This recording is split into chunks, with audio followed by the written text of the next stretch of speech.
Wis meraina katon mambangi wangaruna katinektraning aku rapo sabdaning aku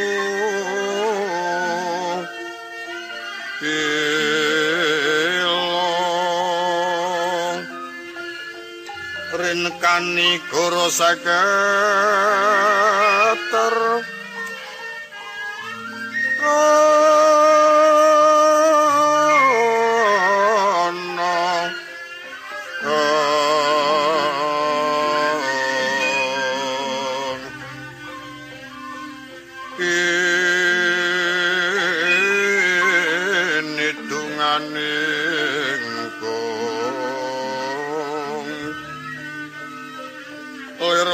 sing pini panto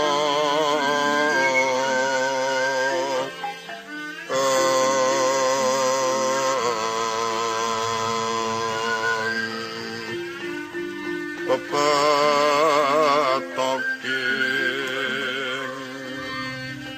ayam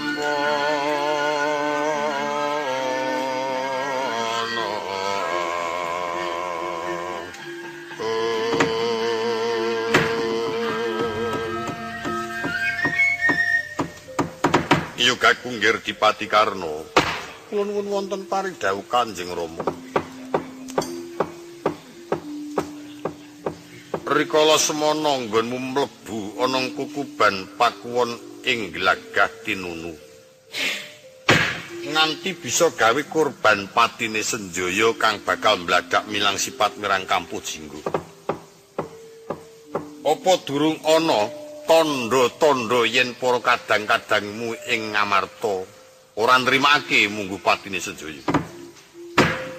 Engetipun ingkang putra kados dereng wonten tondo tengara yen para kadang kula Ngamarta mboten nrimaken. Kula kinten malah rila lair batos. Jerwataipun Senjaya menika mboten kenging dipun tulat, mboten kenging dipun tulodo dhumateng para kawula. Namung saking pengajeng-ajengipun ingkang putra daya enggal saged mangertosi senopati ing Ngamarta sinten ing badhe ditandhingaken kaliyan kula yen ora kleru pandugaku ora bakal sisip yen to adimu Arjuna nanging senajan to mungsuh karo kadang Adipati Karna ya kudu ingkang praitna ngati-ati tega larane aja ngali tega patine senajan to kaya ngopo sepisan netepana nggonmu duwe kewajiban bantu negara Wistina nang banjur elinga yen to kuwi kadangmu mengkono mau mangsa bodho tumraping pangulah rasa ora kekilapan mboten sanes namung pangestunipun Kanjeng Rama kula pundi minangka dados pangayoman mengkono Karna Sengkuni kula nuwun wonten paring dawuh Koko Prabu. Para yoga-yogaku Kurawa kang minangka dadi pangombyonging senopati ora ana kang nguciwani, sampun semadya tata-tata. Mboten wonten ingkang nguciwani upami wonten para damel sak wanci-wanci. Syukur bejo sewu. Eswatama nuwun wonten paring dawuh.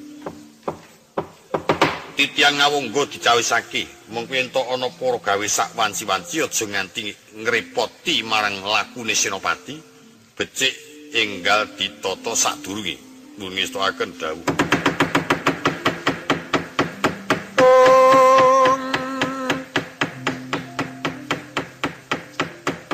lingsir latriku medhaping lintang tranggana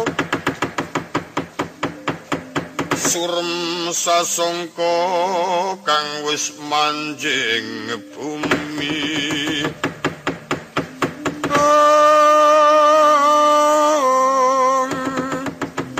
remu-remu sunaring kartika kasurutan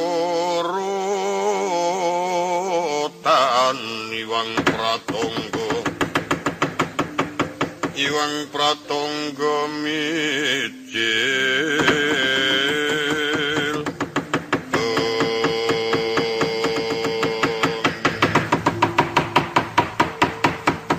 carita. Dereng ngantos purna nggih samya imbal wecana, pelajari Raden Durjaya ngaturaken yen to Senopati Ngamarta manjing Kurusetra.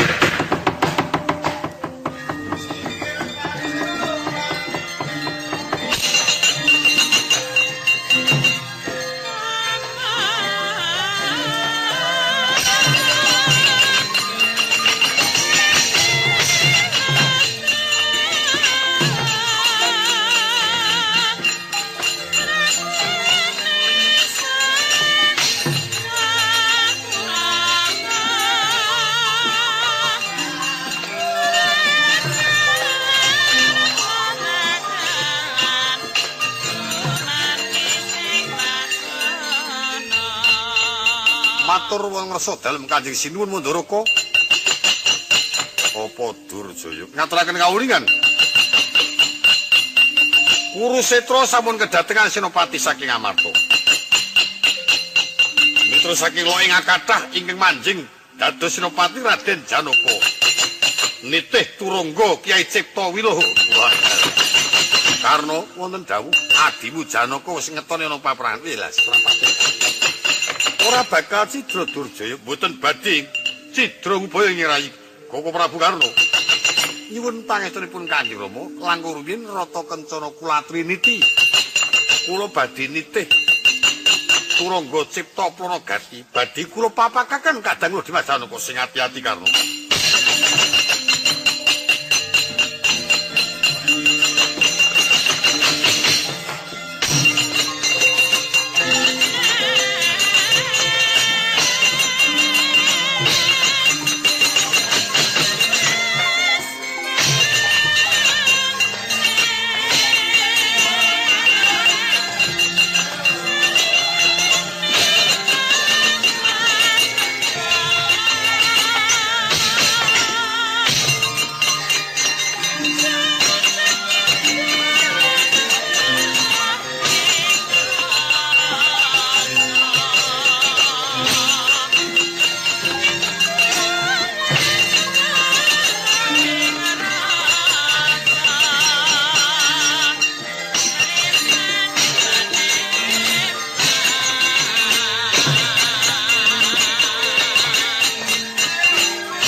Bapak keprangguling mungsuh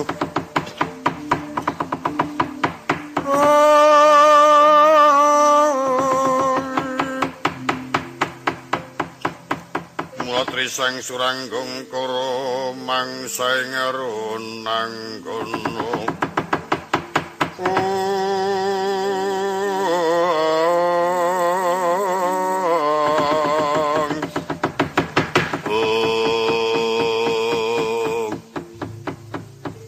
adinipun Kakang Yayi suwe ora tau ketemu Dimas Janaka padha Basuki Dimas wis ora sambageke karo aku ora ana gunane Kakang Dipati mbageke karo Janaka lho apa sababe apa Dimas Janaka banjur nganggep yen pun Kakang mungsuh senajan to pun Kakang mungsuh saka kersane Dimas Janaka. Nanging elinga yen to Dimas iku isih kadangku dhewe. Yen bab ngenani nggonmu jumeneng senopati aku ora apa-apa. Aku ora dadi senopati ora apa-apa.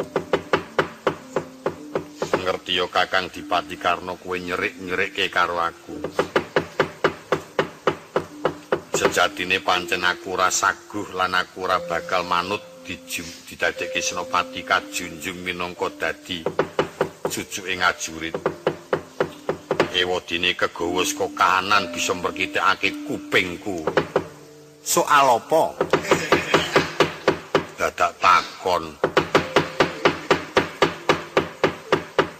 Sri Kandi.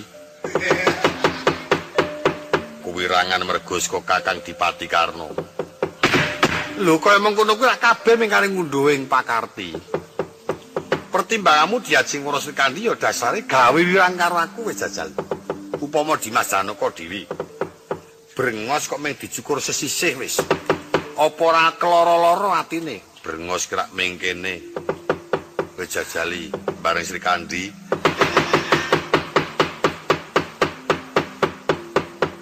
Lah Sri Kandi kena jemparing ora apa-apa to? Ora apa-apa kepiye kuwirangan semangkean sing bisa nglepasake jemparing. Ayo saiki nututo Kakang Dipati Karna tak cekel tak bondo tangan.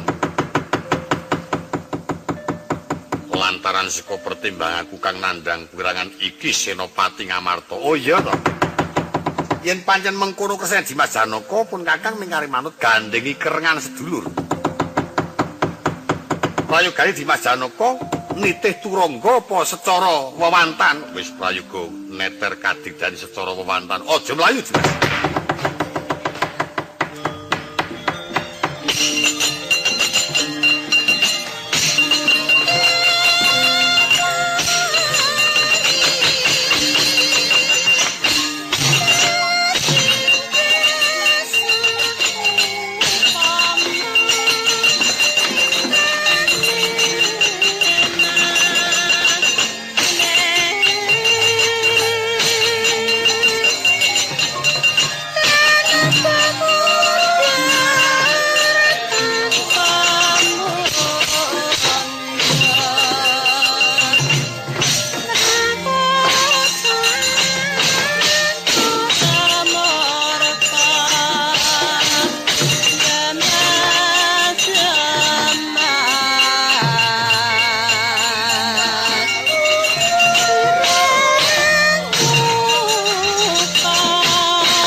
Suprobo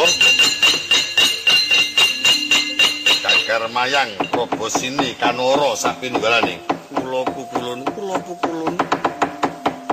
wis ana kedadian tempuh Bitutama alok Benda Wolopati cawisna kembang kang arum gandane lan banjur dibarengi surak-suraking dewa kang mangambal-ambal yen Janaka kang menang dibotoi disurai disawuri kembang. Nanging yen Janaka rada ketemper, Dipati Karna sing menang, aja tok sawuri kembang. Nuwun ngestakaken dawuh. Rame nggenya tempuh Bitutama alok Benda Wolopati Raden Janaka mangsa marang Raka Sang Adipati Karna ya Raden Suratmosa. Suraing para dewa ambata rubuh sumauring puspita kang tumanduk angger Raden Janaka amrik arum bisa amuwi mangka king penggalih Raden Janaka yaya banteng paton tandangi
Dimas Arjuna.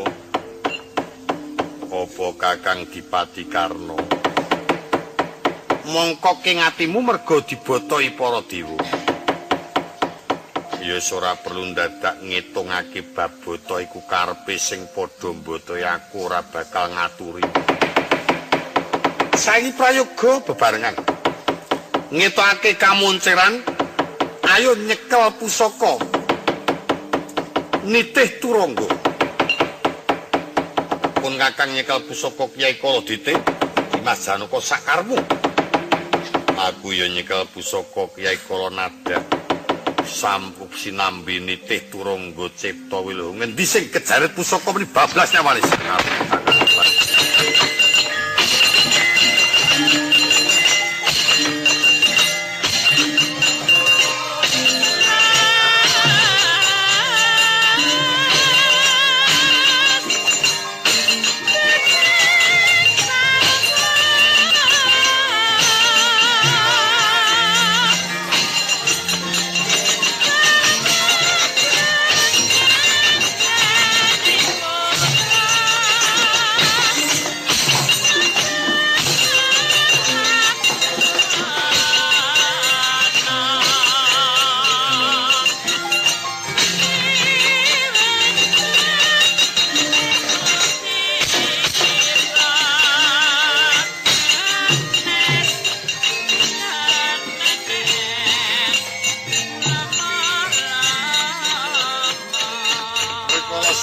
Sesarengan ngasta durung. Raden Janaka ngasta Kyai Kalanada. Sang Adipati Karna ngasta pusaka Kyai Kaladite. Tempuh ing Ayudha peperangan Pancakara manjras pusaka. Elena ing kaprayananira. Sang Adipati Karna wasana ketaman pusaka Kalanada saknalika jengkelang sangka turangga.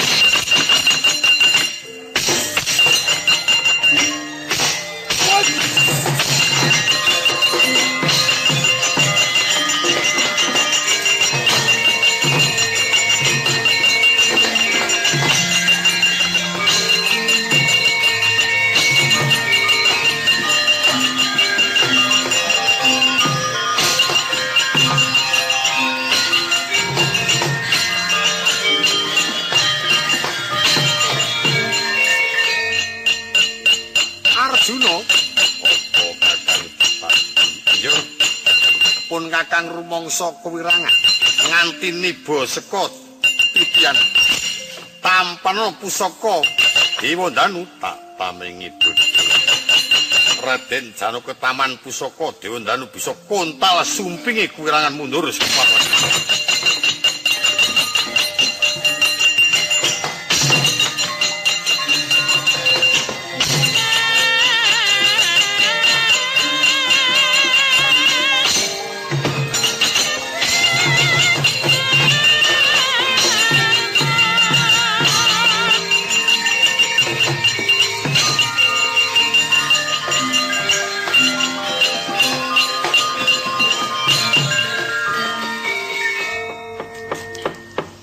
Ana apa Yai?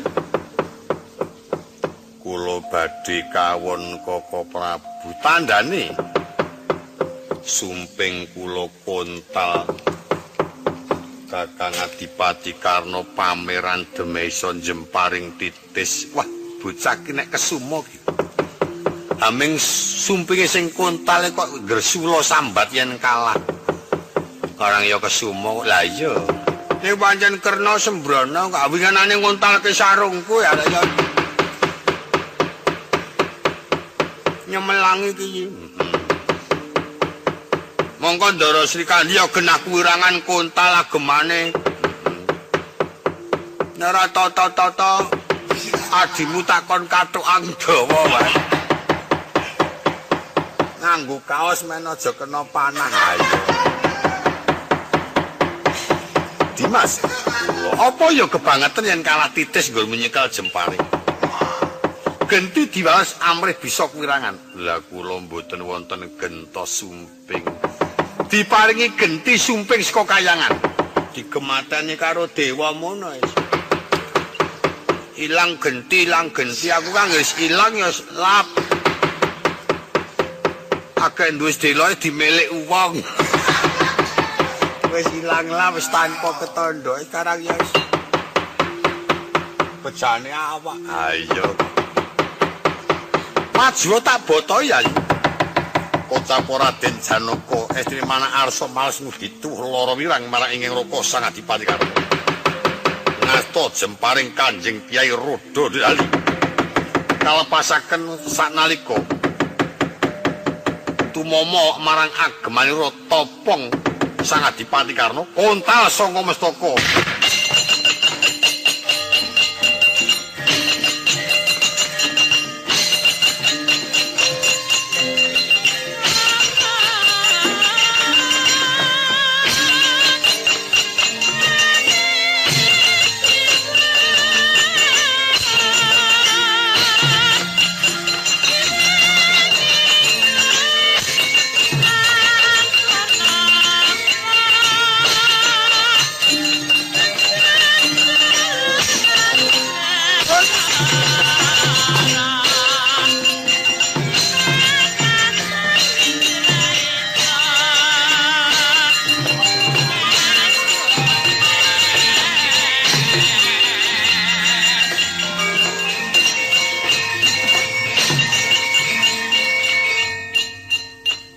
Karna Rama kirangan ingkang putra ketaman jemparipun kadang kula Dimas Arjuna topong kula kontal Rama.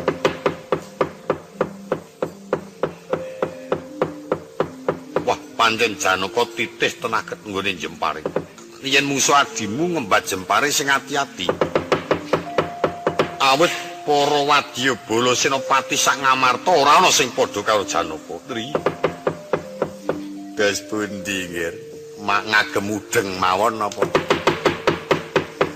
ana wong perang kok iket-iketan ya wis kene tak gelung kene sinarita Sang Adipati Karna den ukel rikmanira pinacak kagelung marang Sang Prabu Salya wangsul kados tatkala masih muda anjing peperangan Surya kembar buwujud Raden Janaka marang Surya.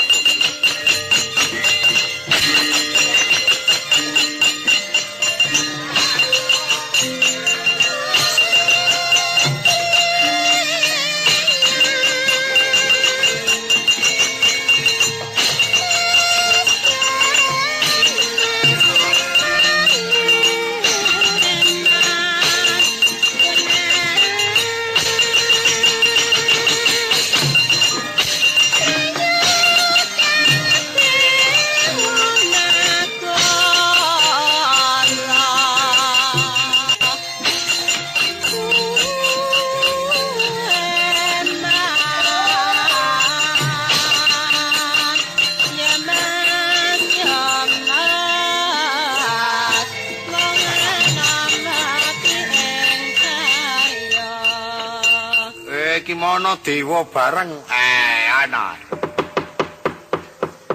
Lah kersanipun botoi Janaka li padha pancakara karo Dipati Karna. Lah kok njur tenger-tenger meneng mawon. Dewa-dewa padha bingung. Padha bingung.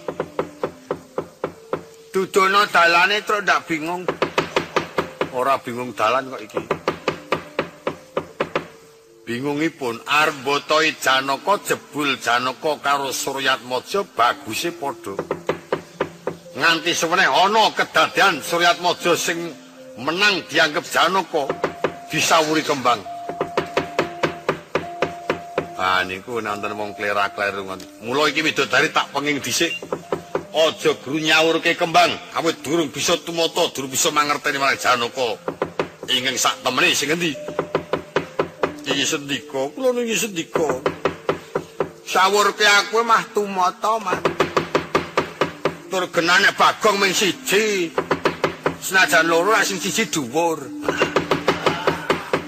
Tak tendang sisan. Janaka wae supaya nganggo tondo tengara janur kuning karben mantep limbataipun dewa.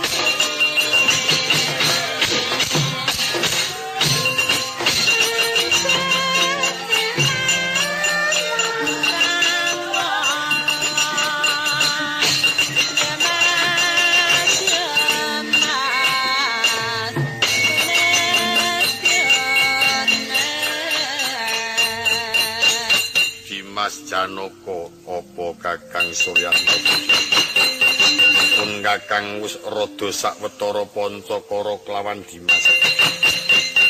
Dina iki pun Kakang Darbi Panuwun ayo padha nitih rata adu patiti sing jemparing ngendi Kang Lena aku mengkari manut sakarmu. Aku ya nitih rata kencana Kakang Suryatmaja semono Gusti ya tak kembang.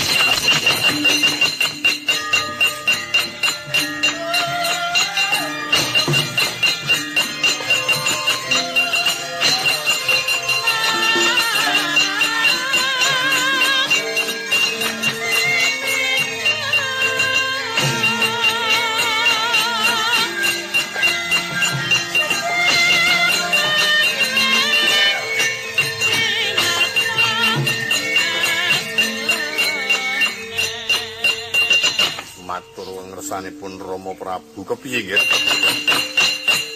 Kula sampun kelajeng penantangipun dumateng Dimas Janaka.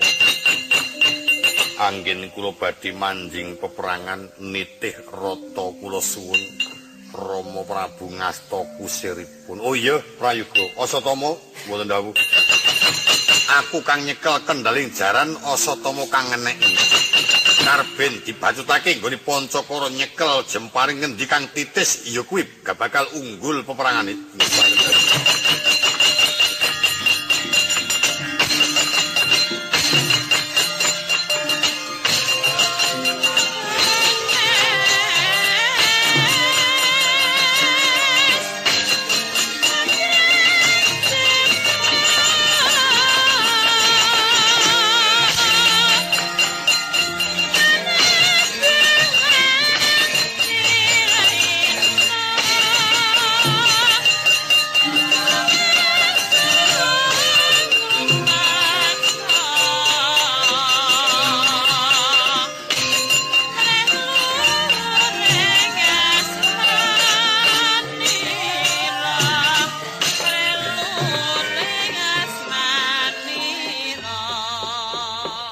Mas Arjuna wonten paring dawuh. Kok banjur merpeki marang pun Kakang? Kakang Dipati Karna paring dawuh supados kula ngembari anggenipun Pancakara nitih rata ngembat gendhewa nglepasaken jemparing. Oh iya. Ayo ditimbangi aja kuwatir. Menawi Kakang Dipati Karna ingkang ngasta kusir Rama Prabu Mandaraka menawi rata Madukara kula suwun Kaka Prabu ingkang ngasta kusir ya wis tak kusirane aja semana.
Kinarita nggenya tempuh bondo itu sesarengan anglepasaken Jemparing.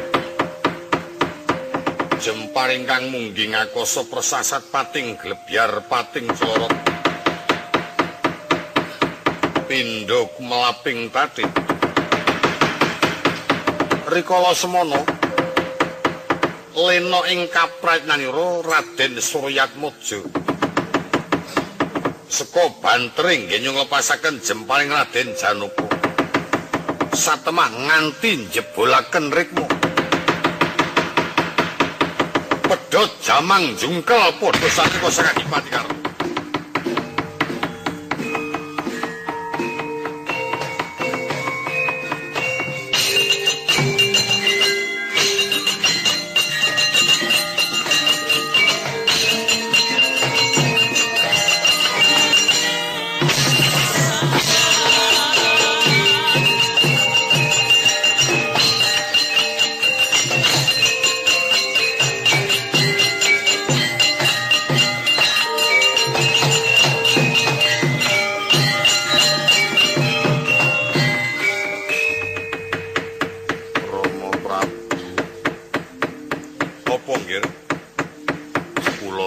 Kuwirangan jamang kula pedhot rikma kula jebul wis aja kuwatir tak ganti topong sing apik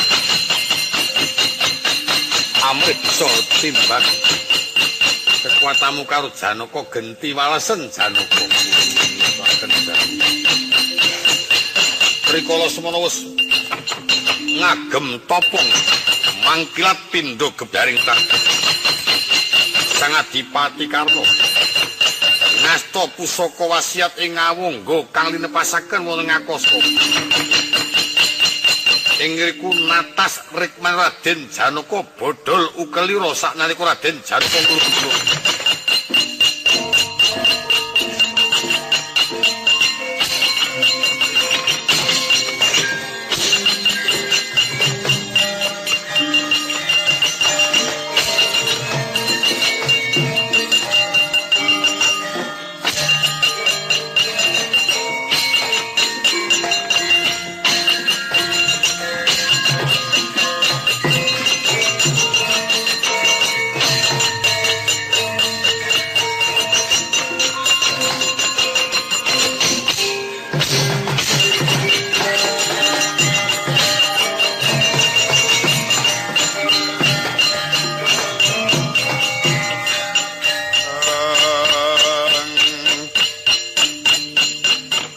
Sinayang manggelung mangruk mining cakranira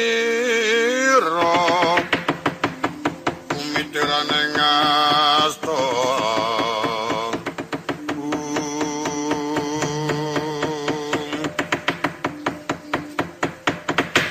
Koko Prabu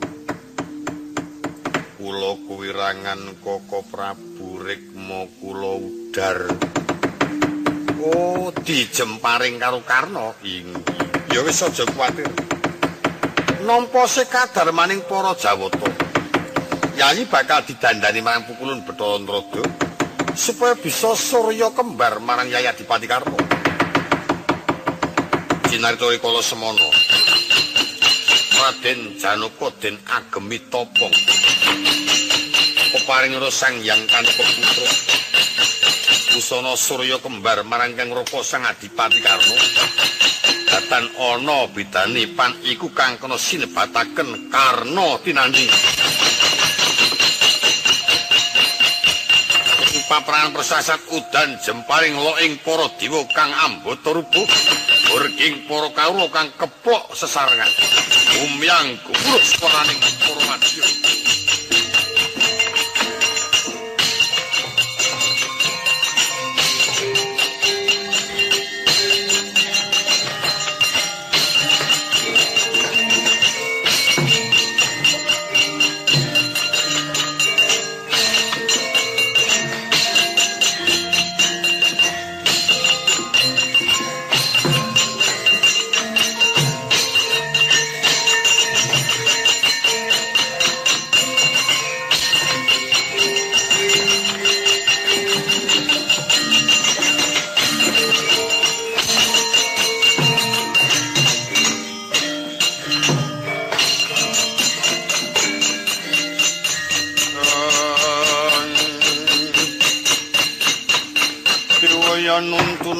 prangga sangesayan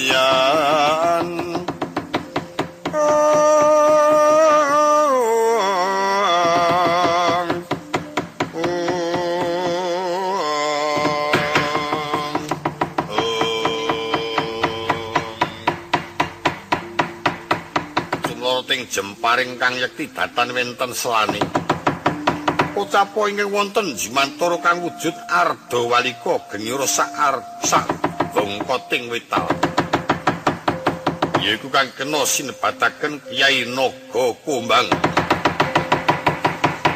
entrimana arsa malas ngudi tuwulara wirang awit rikala semana ingkang Rama Prabu Sarpa Jati ingkang nyirnaken Raden Janaka Pangutas Mahendriya Belatala lega rasaning pamikirku wis bisa ketemu marang Raden Janaka ing wujude bagus nitih rata kencana ingkang dadi kusire Nalendra ireng cemana iki piwalesku marang Janaka tatkala nyirnake Sudarmaku aku kang wajib malah ngudi tuwulara wirang tak saut saka kadan pedhot gulumu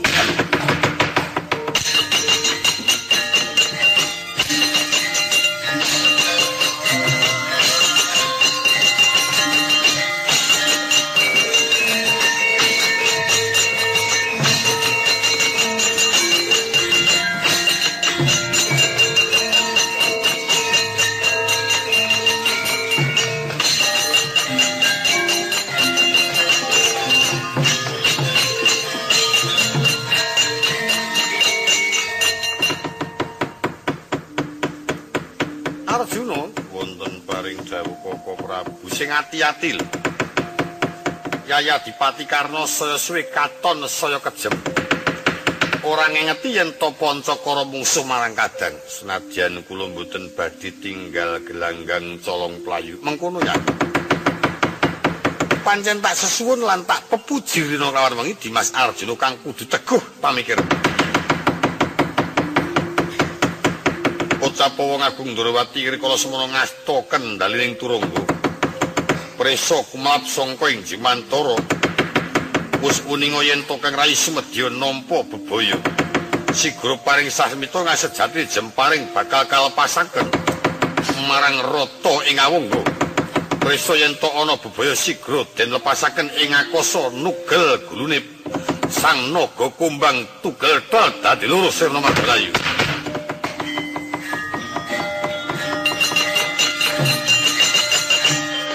hati-hati lho Di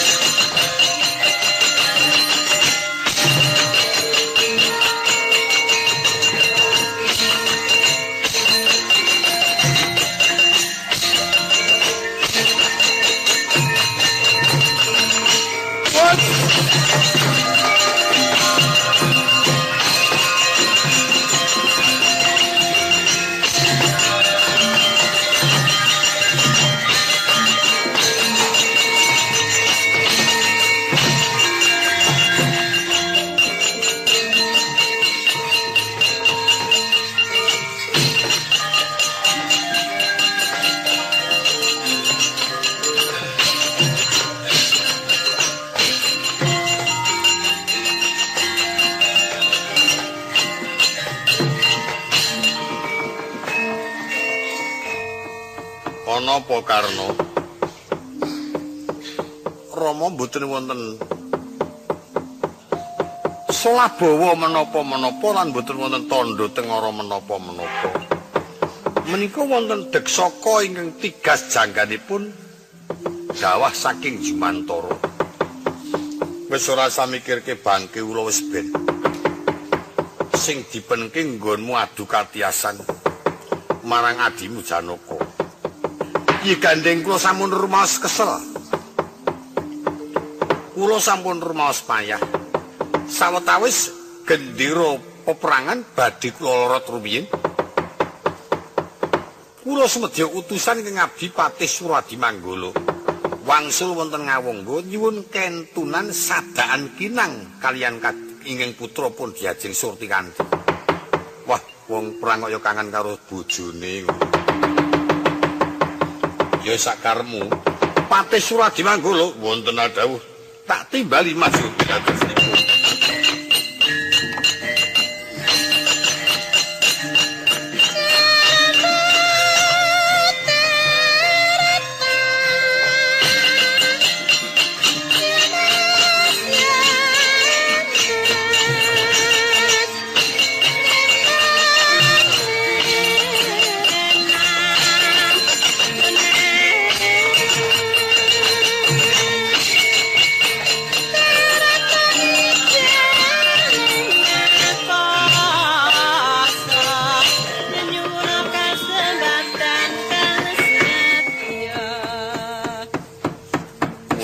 paring pangandika sinundang dhateng abdi kepatihan. Ing wektu iki tak parengake bali ana ngawung. Matur ana ngersane apa diajeng surti kanthi.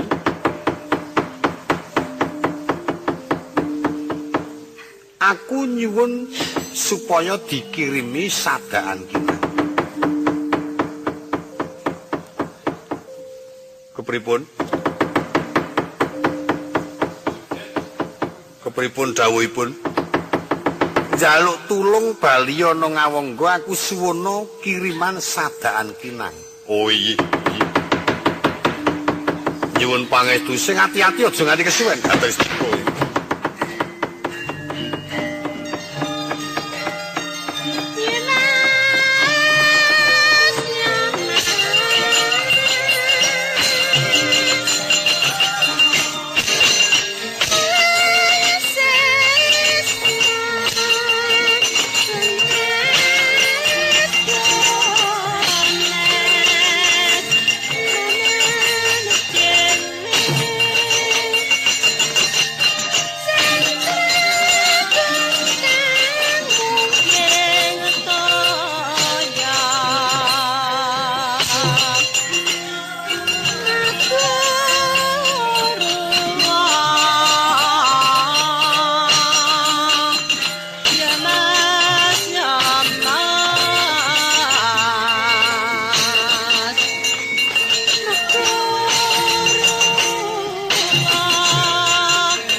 Yaning etaloga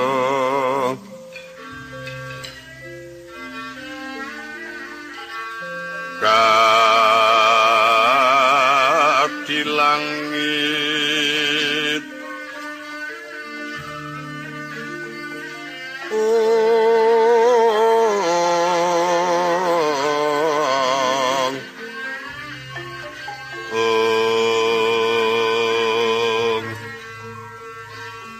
mambang tepas wulan pamaneka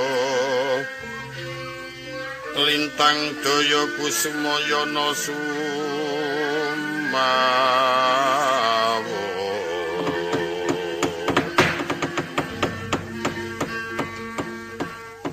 Kucamban kula nuwun wonten paring pangandika Sang Kusuma Dewi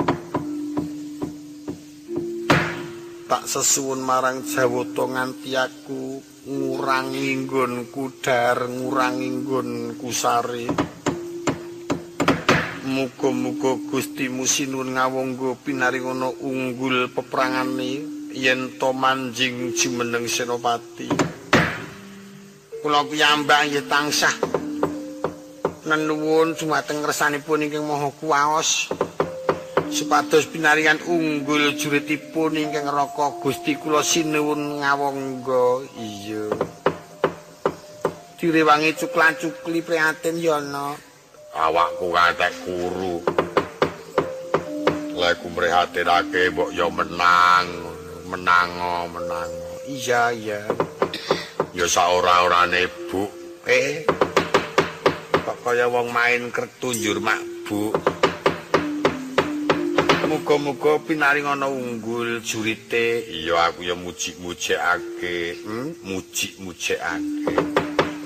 Supaya menang. Ya syukur ya disesuwun. Cinarita rikala semana sesarengan nggenya nekung marang Jawata. Cukla-cukli bermono sandi. Ucapo ingkang manjing wonten kraton Ngawangga Patih Suradi Manggala. Ingkang sejatine rikala dinuta marang ingkang sinuwun Prabu Basukarna. Kirang tanggap ing pangendikan karo wis rada sawetara jempuh kagungan. Cacat gerah pamireng. Perkawit yen semedya matur wonten ngarsanipun Sang Dewi Surtikanti.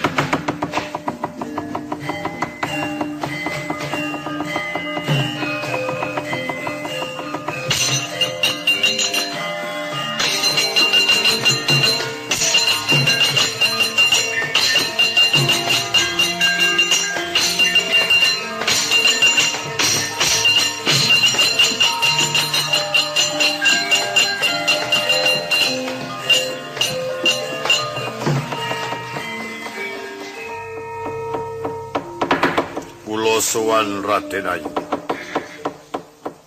Patih Suradi Manggala kowe bali Dri.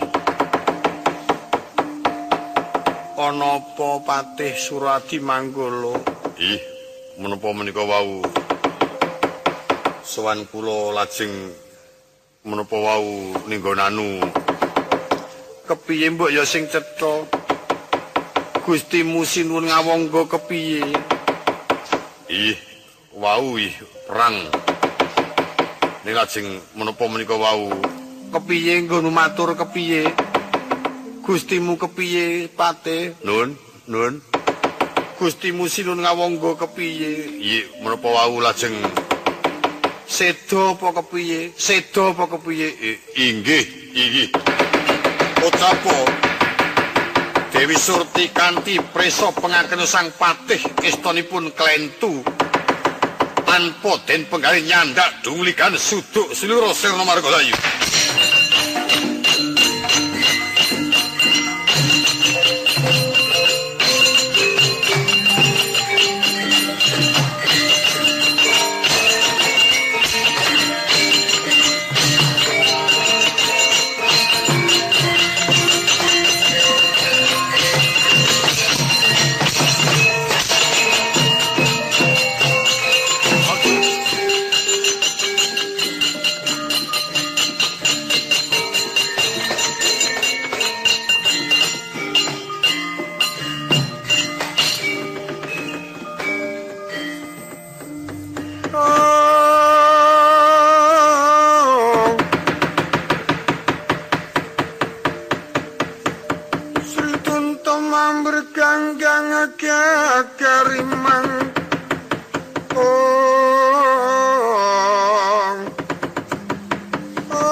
Kontrang kantringan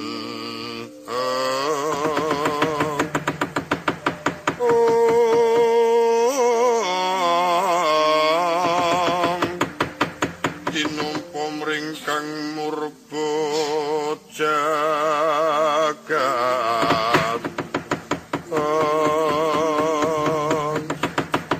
aduh Gusti kula panjenengan kenging menapa Gusti? Alah ora karu-karuan. Nak Gustimu Surti kanthi suduk selira becik kowe suduka. Kemang. Trabang kodekku sirik-sirik. Gustimu banjur kilang-kilang kunarpane kaya mengkene. Aduh sinuwun ngaturaken kedrawasan ingkang rai seda suduk.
Patih Suradimanggala bali sangka Ngawangga. Kok wangune tawang-tawang tangis ana apa? Ana apa Suradimanggala? Ngaturaken kedrawasan. Inggih kula ngurmaosi lepat. Rikala kula kadhawuhan kirang tanggap pamireng kula teka ingkang abdi terus wangsul sawan wonten ing Ngawangga. Kula dipun dangu dumateng Kang Rayi Surtikanti. Mboten saged matur dasar ngendikanipun mboten patos mireng. Kula namung matur inggih mekaten. Wasana Kang Rayi Surtikanti ngasta curiga ligan suduk selira wedal menika Kang Rayi Surtikanti sedo. Lho, Surtikanti mati. Inggih wis keparat ora patut wong tuwa dikongkon mindhon gawe itu.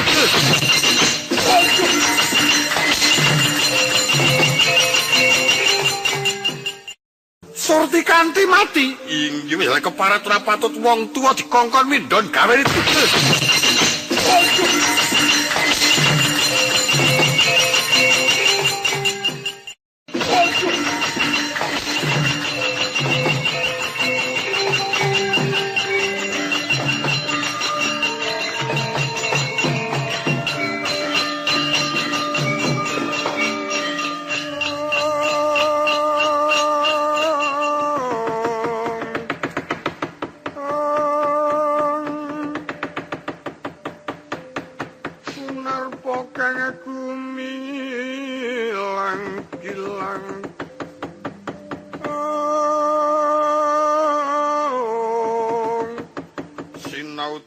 Dewa kang pinuju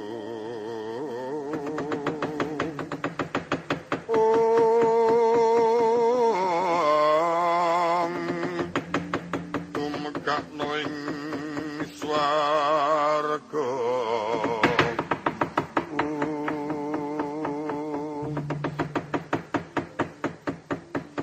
Kanjeng Rama kula sampun rumaos tanpa kekiatan.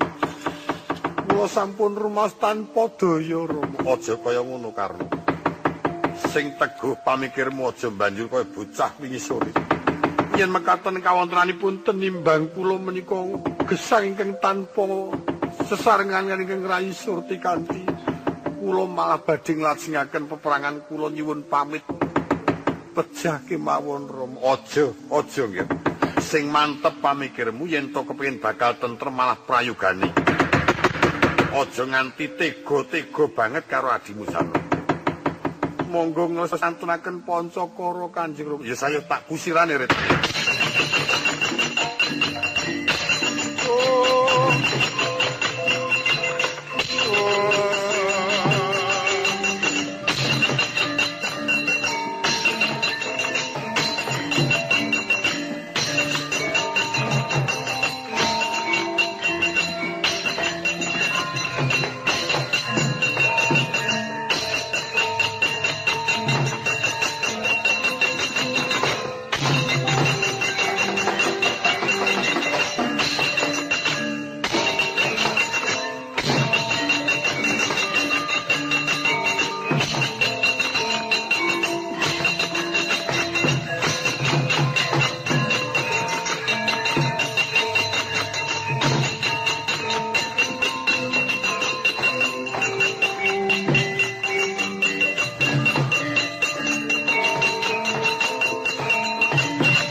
Yayi Kakang Dipati Karna sampun angudani Jempari ya sakarben ditimbangi wae sakarbe.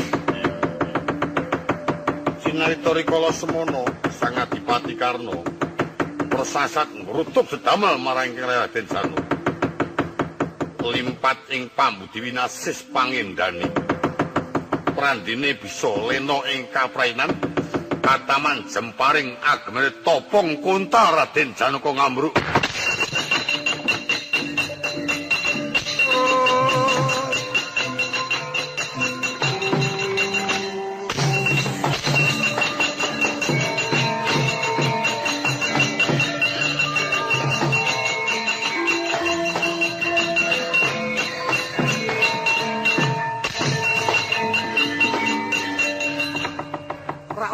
menapa tadi? Mboten menapa-menapa Koko Prabu. Ya wis nek ming kontal toponge ora dadi. Nyekel jemparing diwales. Kula nuwun ngestakaken jauh. Cinarita rikala semana Raden Janaka ngasta jemparing.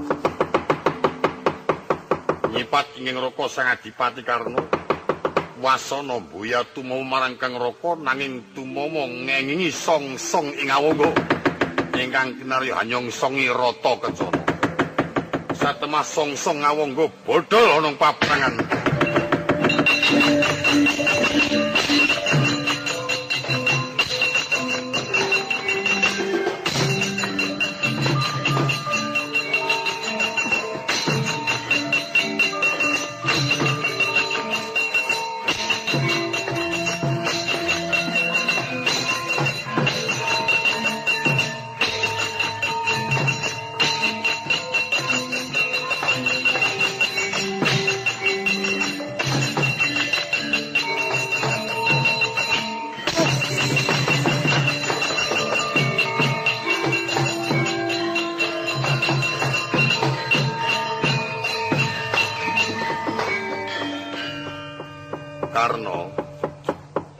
Karna, kula Rama wis mundur wae nggih.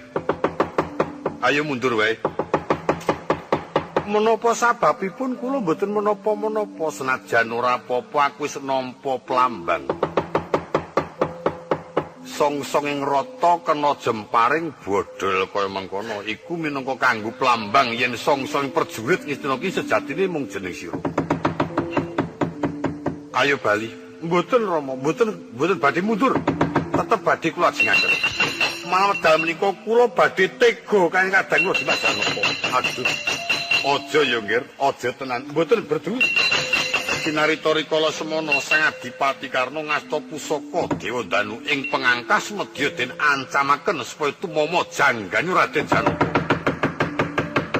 Prabu Salya prisa nektra nglirik sak sulabawane Kang Putra lepasing jemparing turangga den sengkek. Satemah turangga reta kencana mumbul kontaling jemparing boyatu marang Raden Janaka.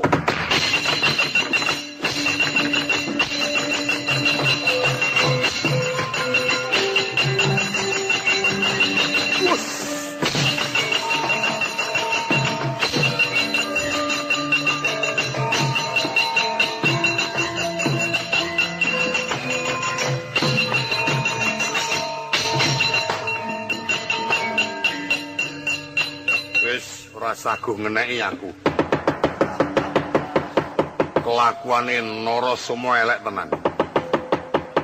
Ayo endah-endah Narasoma panjen tata lair dadi pengayom Ngastina jebul batine mbotoi wong Pandhawa. Iya.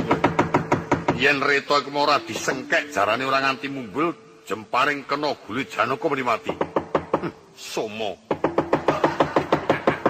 panten ora urus.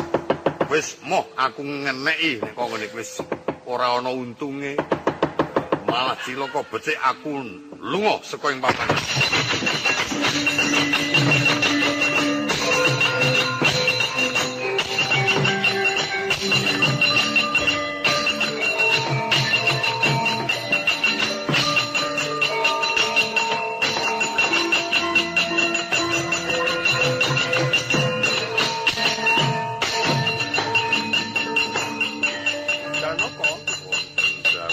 Pusakamu enggal cekel. Pusaka wasiat Madukara. Kula nuwun inggih Koko Prabu. Sinarta Raden Janaka ngasta jemparing ing Madukara Kanjeng Kyai Sengkali ingkang katamaken Noyanayuh Baskara Titimangsa. Tumama marang janggane Sang Adipati Karna glundung Sangkarata. Kirna Margalayu.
kang mosweng driya raga nglelonggonmu tiba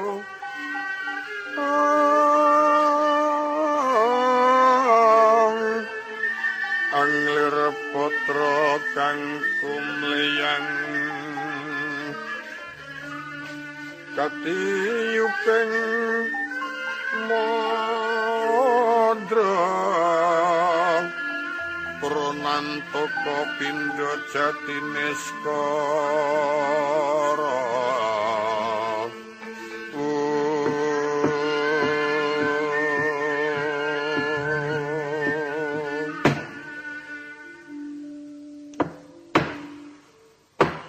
Kinarita Raden Janaka tumetes waspanira prisa kang raka Suryatmaja gumlundhung kunarpanira awit enget yen to iku masih kadang pribadi kocapa ingkang ketingal tasih nimbali marang Raden Janaka tata gelar kadidine ngendikane Sang Adipati Karna sejatine iku pusaka dhuwung Kyai Kaladite kang sumedya ngupaya bela Dimas Arjuna wonten dawuh menapa Kang Mas Adipati Karna wis tekan titi wancipun Kakang kudu ninggalake marang Dimas saklawas-lawase minangka kanggo pepisanipun Kakang marang Dimas pun Kakang cerak ana yayi aku kepengin ngrangkul karo kowe Dimas yen mekaten ngersanipun nyumanggaaken kula badhe sowan ngersanipun Koko Prabu Karna mrene Dimas tak rangkul raketan wis gedhak nitra dhateng sendika Janaka aja lupa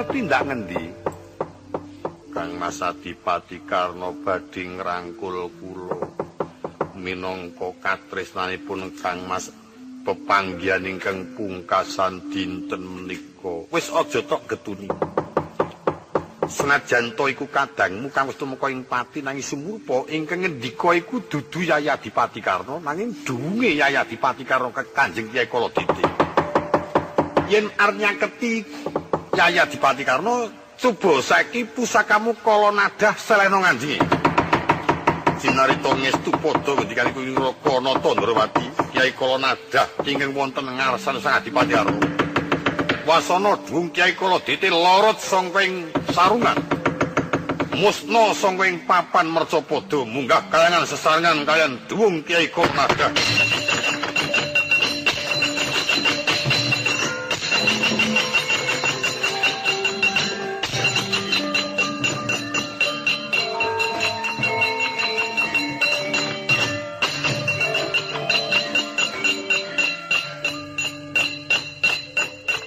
Arjuna wonten dawuh wis saiki cerak ana kuwandane Yaya Adipati Karna enggal dirupti kang becik-becik yen perlu Ibu Kunti Nalibrata Cawasana Prisa yen putrane ngemasi kaperloyo